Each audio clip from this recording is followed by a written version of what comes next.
Consultancies కి apply చేయడం కరెక్టే, జెన్యూనేనా? నీ రియల్ ఎక్స్పీరియన్స్ అంటే నువ్వు పర్సనల్ గా ఎలా వచ్చావు? కన్సల్టెన్సీ ఏమైనా మీట్ అయ్యావా? ఎందుకు? ప్రాసెస్ ఏదైనా లైక్ పబ్లిక్ యూనివర్సిటీ అయినా, ప్రైవేట్ యూనివర్సిటీ అయినా మనం ఓన్‌గా చేసుకోవచ్చా అంటే యెస్ ఆఫ్ కోర్స్ మనం ఓన్‌గా చేసుకోవచ్చు.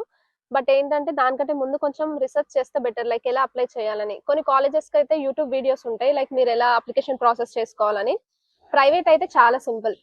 నా ఎక్స్‌పీరియన్స్ ఏంటంటే నేను ఇక్కడికొచ్చే ముందు వర్క్ చేస్తూ ఉన్నా. సో, నాకు కరెక్ట్‌గా టైం సరిపోయేది కాదు. ఏ యూనివర్సిటీ అప్లై చేయాలి? ఏంటి ప్రాసెస్? ఎస్ఓపీస్ రాసుకోవడం నాకు టైం సరిపోలేదు. అందుకని నా ఫ్రెండ్ ఆల్రెడీ ఇక్కడ ఉన్న అతను నాకు హెల్ప్ చేశాడు. అండ్ ఇంకోటేంటంటే కన్సల్టెన్సీకొస్తే ఒక విషయం చెప్పాలి. లైక్ వన్ ఆఫ్ మై ఫ్రెండ్‌కి ఇది జరిగింది. ఏంటంటే అసలు ప్రాసెస్ తెలియని వాళ్ళు ఫస్ట్ ఫస్ట్ మన మైండ్‌లో ఏమొస్తదంటే we have to go for consultancy. Because మనకి ఏ ఐడియా లేదు. ఎలా స్టెప్ ఏయాలో తెలీదు. సో, అలాగే ఒకరు వెళ్లి కన్సల్టెన్సీని కాంటాక్ట్ అయ్యారు. అండ్ ఏపీఎస్ చెప్పాను కదా! ఇందాక మనం మాట్లాడుకున్నాం. అది చాలా ఇంపార్టెంట్ డాక్యుమెంట్. సో, వీళ్ళకేంటంటే ఏపీఎస్ ఎలా అప్లై చేసుకోవాలో కూడా తెలీదు. పాపం ఐడియా ఉండదు. సో, కన్సల్టెన్సీని బ్లైండ్‌గా నమ్మేసి వాళ్ళకి అన్ని డీటెయిల్స్ ఇచ్చేసి ఏపీఎస్ కూడా వాళ్ళతోనే చేయించుకుంటారు. అండ్ వీళ్ళ మెయిన్ మోటివ్ ఏంటంటే పబ్లిక్‌లో కాకుండా ప్రైవేట్‌లోకి స్టూడెంట్స్‌ని పంపిస్తే వీళ్ళకి ఎక్కువ కమిషన్ వస్తది. ఓహ్! ఓకే. సో, దానివల్ల వాళ్ళు ఏం చేస్తారంటే ఎక్కువ ప్రైవేట్‌కి పుష్ చేయడానికి చూస్తారు. అంటే ఈవెన్ పబ్లిక్ లో వాళ్ళు ఎలిజిబిలిటీ ఉన్నా గానీ they wanted to move to private, ఎందుకంటే ఆ కమిషన్ కోసం. అండ్ స్టూడెంట్స్‌కి ఎప్పుడైతే రియలైజేషన్ వచ్చి one of their friends going for public అని తెలిసి సేమ్ సీజీపీఏ ఉన్నా నేనెందుకు ఎళ్ళలేనని క్వెషన్ చేసినప్పుడు వాళ్ళు you have to go to private. మేము నీ ఏపీఎఫ్స్ నీకు ఇవ్వము అని చాలా చేసిన రోజులు కూడా ఉన్నాయి. ఓహ్! సో, కన్సల్టెన్సీ జాయిన్ అయ్యే ముందు బాగా ఎంక్వైరీ చేయండి. అది ప్రాపర్‌గా ఆఫీస్ ఉందా దానికి? లేకపోతే జస్ట్ ఆన్‌లైన్ చేస్తున్నారా వాళ్ళు? అండ్ చేసే వాళ్ళు లైక్ ఎలిజిబులేనా చేయడానికి? చాలా మంది స్టూడెంట్స్ కూడా ఈ ప్రాసెస్ చేస్తూ ఉంటారు without any private limited companies. And మనం ఓన్‌గా చేసుకుంటే చాలా బెటర్. ఎవరైతే ఆఫీస్ అఫీషియల్స్ ఉంటారో like they don't have time to do అంటే మంచి కన్సల్టెన్సీకి వెళ్ళడం better. But at the last మనం కూడా చేసుకోవచ్చు ప్రాసెస్. ఇట్స్ నాట్ కన్సల్టెన్సీ ద్వారా మీరు వెళ్ళాలనుకుంటే మాత్రం చాలా కేర్ఫుల్ గా ఉండండి. ఎందుకంటే వాళ్ళ ఫ్రెండ్ కి జరిగినట్టు జరగచ్చు. ఆ రిస్క్ మీరు ఎందుకు తీసుకోవడం? అండ్ ఇంకొకటి ఏంటంటే, వన్స్ తను చెప్పినట్టుగా ఇందాక ముందర ఏమన్నా యూనివర్సిటీకి అప్లై చేయాలనుకుంటే ఇప్పుడు మనకి చాలా ఛానల్స్ ఉన్నాయి, media channels like YouTube, Instagram. So ఎవరినొకరిని కనెక్ట్ అవ్వండి ఆల్రెడీ ఇక్కడ ఉన్న వాళ్ళని, మాస్టర్స్ చేస్తున్న వాళ్ళని. సో దట్ వాళ్ళు మీకు ఇంకా గైడెన్స్ మోర్ ఇవ్వగలరు అనమాట. మోర్ దెన్ కన్సల్టెన్సీ కన్నా వీళ్ళైతే మాత్రం రియల్ గైడెన్స్ అనేది ఇవ్వగలరు. ఇవన్నీ రీసెర్చ్ చేసుకుని అప్పుడు బెటరా కాదా అని ఆలోచించుకుని డిసైడ్ అవ్వండి. ఎందుకంటే కాదు, ఇది చాలా బడ్జెట్ తో కూడుకున్న విషయం అన్నమాట. ఇక్కడ మాస్టర్స్ ప్రైవేట్ లో చేయడం అనేది. So be careful. ఫైనాన్స్ అంటే ఇప్పుడు పబ్లిక్ యూనివర్సిటీగా ఒక స్టూడెంట్ వస్తే తనకి ఎంత కావాలి? ప్రైవేట్ యూనివర్సిటీగా ఒక స్టూడెంట్ వస్తే తాను ఎంత? మనం ఇక్కడికి రావాలనుకుంటే పబ్లిక్ యూనివర్సిటీకి జస్ట్ సెమిస్టర్ ఫీజే ఉంటది. ట్యూషన్ ఫీజ్ ఏమి ఉండదు. సో, మనకి ఎక్కువ లోన్ కూడా అవసరం లేదు.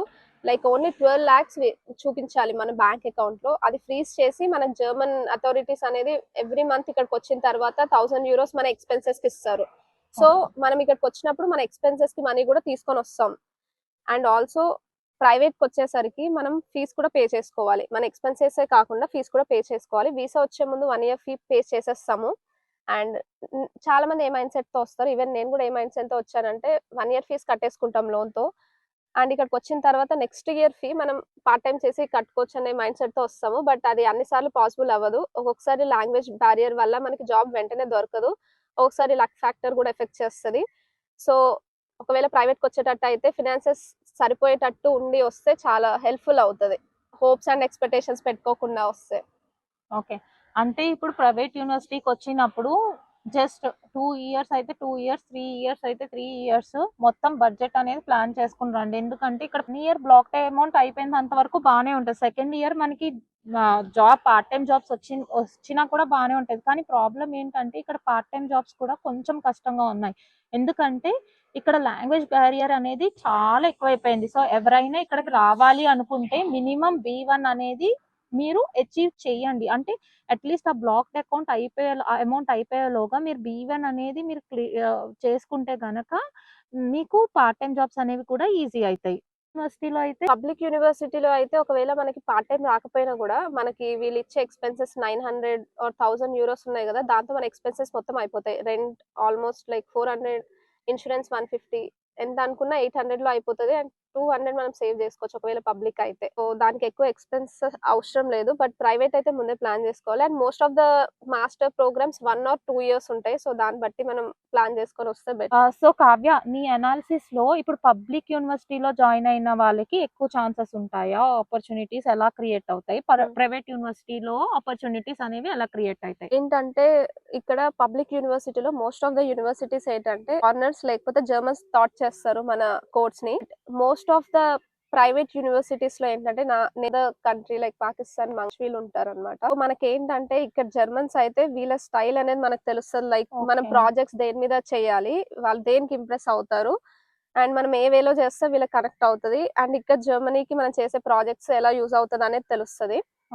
అండ్ ప్రైవేట్ యూనివర్సిటీలో అది కొంచెం మనకు కష్టం. లైక్ పబ్లిక్ లో ఏంటంటే మీకు చాలా మాడ్యూల్స్ ఉంటాయి కంపేర్ టు ప్రైవేట్. మీరు చాలా ఎఫర్ట్స్ పెడతారు, చాలా ప్రాజెక్ట్స్ చేస్తారు, అండ్ పబ్లిక్ లో మీకు ఇంటర్నేషనల్ స్టూడెంట్స్ చాలా మంది ఉంటారు. ప్రైవేట్ లో ఏంటంటే నాకు చాలా ఇండియన్ ఫ్రెండ్స్ ఎక్కువ, అదే పబ్లిక్ లో అయితే చాలా ఇంటర్నేషనల్ స్టూడెంట్స్ ఉండడం వల్ల మనకు థాట్స్ షేర్ అవుతాయి, ప్రాజెక్ట్ షేర్ అవుతాయి, చాలా ఎక్కువ నాలెడ్జ్ వస్తూ ఉంటుంది. పబ్లిక్ లో చదివిన వాళ్ళకి ఆల్మోస్ట్ ఐ కెన్ సే వాళ్ళకి డెడికేషన్ ఎక్కువ ఉంటుంది, హార్డ్ వర్క్ ఎక్కువ చేయాల్సి వస్తుంది కాబట్టి వాళ్ళకి ఎక్కువ స్కోప్ ఉంటుంది. అలా అని ప్రైవేట్ లో చదివిన వాళ్ళకి జాబ్స్ రావు అని కాదు. మనం ప్రైవేట్ లో ఉన్నా సరే డెడికేషన్ తో ఉండి లాంగ్వేజ్ నేర్చుకుని మంచి ప్రాజెక్ట్స్ చేస్తే మనకు కూడా స్కోప్ ఉంటుంది. సో యాజ్ ఎ ఫ్యామిలీ వస్తే ఒకరికొకరు తోడు ఉంటారు, కానీ నువ్వు సింగిల్ గా వచ్చావు కదా, సో సింగిల్ గా వచ్చినప్పుడు ఇక్కడికి వచ్చాక నీకు ఏమనిపించింది? అంటే యూనివర్సిటీలో ఎలా అయ్యింది, అండ్ నెక్స్ట్ మళ్ళీ నీకు హౌస్ దొరకడంలో ఎలా కాంప్లికేటెడ్ అయింది, పార్ట్ టైం జాబ్ వెతుక్కున్నావా, వెతుక్కుంటే ఏం చేస్తున్నావు, కొంచెం డీటెయిల్ గా చెప్తావా మా వాళ్ళకి? ఓకే అక్క, నేను ఇక్కడికి వచ్చే ముందే అకామిడేషన్ కోసం గ్రూప్స్ లో, వాట్సాప్ గ్రూప్ లో దాంట్లో మాట్లాడుతూ ఉండే అనమాట. బట్ ఇక్కడ మనం చాలా కేర్ఫుల్ గా ఉండాలి. అకామిడేషన్ స్కామ్స్ అనేవి చాలా ఎక్కువగా జరుగుతాయి. మనం వచ్చే ముందే పేమెంట్ చేసేసి ఇక్కడికి వచ్చాక అక్కడ అపార్ట్మెంటే ఉండకపోవడం, లేదా ఇక్కడికి వచ్చిన తర్వాత మనం కాంటాక్ట్ అయిన పర్సన్ ఫోన్ ఎత్తకపోవడం, ఇట్లాంటివి చాలా జరుగుతూ ఉంటాయి. సో మీరు వచ్చే ముందే పేమెంట్ చేయకపోవడం అనేది బెటర్ ఆప్షన్. అలా అని చెప్పి అందరు జెన్యున్ గా ఉండరని కాదు, నేను కాంటాక్ట్ అయిన వాళ్ళు చాలా జెన్యున్, నేను మనీ కట్టాను, నేను ఇక్కడ అపార్ట్మెంట్ లో కూడా ఉన్నాను. But most of the times scammers ఉంటారు. So careful about accommodation mainly. వచ్చే ముందే మనం అన్నిటికీ ప్రిపేర్ అయి ఉండాలి. ఇక్కడ మనకు ఒకరు ఉంటారు, వాళ్ళు హెల్ప్ చేస్తారు. అండ్ నా ఫ్రెండ్స్ చాలా మంది నాకంటే ముందు వచ్చిన వాళ్ళు ఉండే. నాకు కొంచెం ఎలా అనిపించేది అంటే లైక్ పార్ట్ టైమ్ లో ఈజీగా ఉంటది, హెల్ప్ అవుతుంది అని ఎన్నో అనుకుంటాము. బట్ ఇక్కడికి వచ్చిన తర్వాత ఏది అలా ఉండదు. సో ఎవరున్నా సరే మనకు హెల్ప్ చేయరనే మైండ్ సెట్ తో రండి, మనమే ఫైట్ చేసుకోవాలి మన వారిని. స్టడీస్ కి వచ్చే వరకు లైక్ నేను ప్రైవేట్ యూనివర్సిటీ చూస్ చేసుకున్నా ఫస్ట్, ఐయు. అండ్ దానికి ఏంటంటే వీసా ఎక్స్టెన్షన్ ఇష్యూ ఉండే. నేను ముందు మెన్షన్ చేసినట్టు నా ప్రాసెస్ అంతా నా ఫ్రెండ్ చేశాడు, అండ్ ఆల్రెడీ తను ఇక్కడే ఉన్నాడు. But he never told me like there is some visa issue problem for IU. Because ఏంటంటే స్టూడెంట్స్ ని ఐయు నుంచి జాయిన్ చేస్తే వాళ్ళకి ఎక్కువ కమిషన్ వస్తుంది అనమాట. సో ఈవెన్ నా ఫ్రెండ్ నాకు అలా చేశాడనమాట. వచ్చే ముందు యూనివర్సిటీ గురించి బాగా రీసెర్చ్ చేయడం చాలా ఇంపార్టెంట్. లైక్ దానికి వీసా వస్తుందా రాదా అని. సో ఒకవేళ మీరు పబ్లిక్ చూస్ చేసుకుంటే ఏది ఆలోచించాల్సిన అవసరం లేదు. పబ్లిక్ ఏంటంటే డైరెక్ట్లీ జర్మన్ అథారిటీస్ తో కనెక్టెడ్ ఉంటాయి, వాళ్ళకి ఈజీగా వీసాస్ వస్తాయి. ఈవెన్ మీరు ఇండియా నుంచి ఇక్కడికి వచ్చేటప్పుడైనా మీకు వీసా ప్రాబ్లం అవ్వదు. ఇక్కడికి వచ్చిన తర్వాత వీసా ఎక్స్టెన్షన్ కైనా కూడా పబ్లిక్ అయితే అస్సలు ప్రాబ్లం అవ్వదు. ప్రైవేట్ అయితే we have to think 1000 times.